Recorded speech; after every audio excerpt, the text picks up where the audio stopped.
বিশ্ব রাজনীতির দাবার ছকে এখন সবচেয়ে উত্তপ্ত ঘুঁটি হরমুজ প্রণালী। একদিকে সুপার পাওয়ারের চাপ, অন্যদিকে আঞ্চলিক শক্তির প্রতিরোধ। কিন্তু প্রশ্ন একটাই, যে পথ দিয়ে প্রতিদিন কোটি কোটি ব্যারেল তেল প্রবাহিত হয়, সেই পথের নিয়ন্ত্রণ হারিয়ে কি এখন অবরোধের পথে হাঁটছে আমেরিকা? আর এই খেলায় কার চাল হবে শেষ চাল? ইরানের সর্বোচ্চ নেতার জ্যেষ্ঠ সামরিক উপদেষ্টা মহসিন রেজাই স্পষ্ট ভাষায় বলেছেন, যেভাবে হরমুজ প্রণালীর নিয়ন্ত্রণ নিতে ব্যর্থ হয়েছে আমেরিকা, ঠিক একইভাবে অবরোধের পরিকল্পনাও শেষ পর্যন্ত ব্যর্থ হবে। তিনি সরাসরি কোনো কৌশলগত বিশ্লেষণ দেননি, কিন্তু তার বক্তব্যের ভেতরে ছিল এক ধরনের দৃঢ় আত্মবিশ্বাস, ব্যর্থ হবেই। এদিকে পরিস্থিতি আরও জটিল করে তুলেছেন ডোনাল্ড ট্রাম্প। তিনি বলেছেন, যেহেতু নিয়ন্ত্রণ সম্ভব হয়নি, তাই হরমুজ প্রণালী অবরোধ করতে হবে। কিন্তু প্রশ্ন হচ্ছে, যে জায়গায় নিয়ন্ত্রণই প্রতিষ্ঠা করা গেল না, সেখানে অবরোধ কতটা বাস্তবসম্মত? হরমুজ প্রণালী শুধু একটি জলপথ নয়, এটা বিশ্ব অর্থনীতির লাইফলাইন। বিশ্বের প্রায় 20% জ্বালানি সরবরাহ এই হরমুজ প্রণালীর ওপর নির্ভরশীল। এই পথ বন্ধ হয়ে গেলে শুধু মধ্যপ্রাচ্য নয়, ইউরোপ, আমেরিকা, এমনকি এশিয়ার ভেতরেও জ্বালানি সংকট দেখা দিতে পারে। বিশ্লেষকদের মতে এই প্রণালী নিয়ন্ত্রণে নিতে পারলে আমেরিকা হয়তো ইরানের ওপর চরম চাপ সৃষ্টি করতে পারত, কিন্তু বাস্তবতা হলো সেই লক্ষ্য পূরণ হয়নি। ফলে পুরো কৌশলটাই এখন প্রশ্নের মুখে। মহসিন রেজাই, যিনি একসময় অবসর নিয়েছিলেন, তিনি মোস্তফা খামেনি ক্ষমতায় আসার পর আবার সক্রিয় ভূমিকায় ফিরেছেন। তিনি যেভাবে জোর দিয়ে বলেছেন, যেভাবে নিয়ন্ত্রণে ব্যর্থতা এসেছে, অবরোধও ঠিক একই পরিণতি পাবে। তার এই বক্তব্য শুধু একটি মতামত নয়, বরং ইরানের সামরিক ও কৌশলগত অবস্থানের প্রতিফলন। এই পুরো সংঘাতের সবচেয়ে গুরুত্বপূর্ণ মোড় ছিল হরমুজ প্রণালী। যদি আমেরিকা এই প্রণালীর নিয়ন্ত্রণ নিতে পারত, তাহলে জ্বালানি বাজার স্থিতিশীল রাখা যেত, বিশ্ব অর্থনীতিতে চাপ কমত, এমনকি নিজের দেশের জনগণের ওপরও এর প্রভাব কম পড়ত।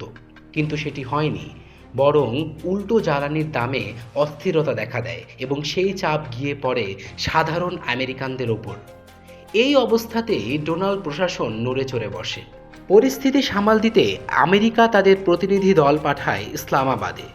ডিফেন্সের নেতৃত্বে এই টিমের মূল লক্ষ্য ছিল ইরানকে রাজি করানো, যাতে হরমুজ প্রণালী উন্মুক্ত রাখা যায়। তবে প্রকাশ্যে তারা অন্য বার্তা দেয়। তারা দাবি করে ইরান যেন পারমাণবিক অস্ত্র তৈরির সক্ষমতা অর্জন করতে না পারে, এটাই তাদের প্রধান উদ্দেশ্য। ইরান বরাবরই বলে এসেছে তাদের পারমাণবিক কর্মসূচি সম্পূর্ণ শান্তিপূর্ণ। তারা দাবি করে এই কর্মসূচির মাধ্যমে বিদ্যুৎ উৎপাদন, শিল্প উন্নয়ন এবং অর্থনৈতিক প্রবৃদ্ধি নিশ্চিত করাই তাদের লক্ষ্য। তাদের ভাষায় পারমাণবিক বোমা নয়, উন্নয়নই আমাদের উদ্দেশ্য। কিন্তু যুক্তরাষ্ট্র বারবার ভিন্ন বার্তা দিচ্ছে। বিশ্বের সামনে এমন একটি চিত্র তুলে ধরার চেষ্টা করছে যেখানে ইরানকে একটি সম্ভাব্য হুমকি হিসেবে দেখানো হয়। তারা বলছে ইরান যে কোনো সময় পারমাণবিক অস্ত্র তৈরি করতে পারে এবং তা বিশ্ব নিরাপত্তার জন্য বিপজ্জনক। এই প্রচারণার মাধ্যমে আন্তর্জাতিক চাপ তৈরি করার চেষ্টা করা হয়েছে। তবে বাস্তব চিত্র ভিন্ন। এই ইস্যুতে এখন আমেরিকার পাশে শক্তভাবে দাঁড়িয়েছে খুব কম দেশ।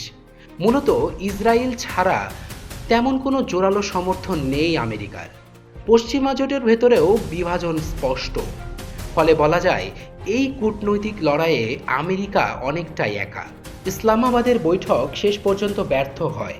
কোনো প্রকার চুক্তি ছাড়াই প্রতিনিধি দল ফিরে যায়। সূত্র বলছে বৈঠকের মাঝেই অন্তত 6 বার ট্রাম্পের সঙ্গে সরাসরি যোগাযোগ করেছেন ডিভেন্সি এবং প্রতিবারই নির্দেশনা অনুযায়ী সিদ্ধান্ত নেওয়া হয়েছে। এই ধরনের মাইক্রো ম্যানেজমেন্টে কূটনৈতিক নমনীয়তা কমে যায়, যা সফলতার পথে বাধা হয়ে দাঁড়ায়। ইরান তাদের অবস্থান থেকে এক চুলও নড়েনি। তাদের যুক্তি, তারা কোনো যুদ্ধ শুরু করেনি, বরং তাদের উপর যুদ্ধ চাপিয়ে দেওয়া হয়েছে। তাই তারা নিজেদের প্রতিরক্ষার অধিকার রাখে। এখন প্রশ্ন, হরমুজ প্রণালী নিয়ন্ত্রণে ব্যর্থ হয়ে অবরোধের যে পরিকল্পনা করেছে আমেরিকা, তা কি আদৌ সফল হবে, নাকি এটি হবে এক ভয়াবহ বুমেরাং যা ফিরে আঘাত করবে আমেরিকার দিকেই? বিশ্ব রাজনীতিতে এই মুহূর্তে হরমুজ প্রণালী শুধু একটি জলপথ নয়, এটি হয়ে উঠেছে শক্তির প্রতীক, প্রতিদ্বন্দ্বিতার কেন্দ্রবিন্দু। একটি ভুল সিদ্ধান্ত বদলে দিতে পারে পুরো বিশ্ব অর্থনীতির চিত্র। এখন দেখার বিষয়, কে শেষ পর্যন্ত কৌশলের খেলায় এগিয়ে থাকে আর কে নিজের চালেই পড়ে যায় ফাঁদে। কারণ এই খেলার হার জিত শুধু একটি দেশের নয়, পুরো বিশ্বের।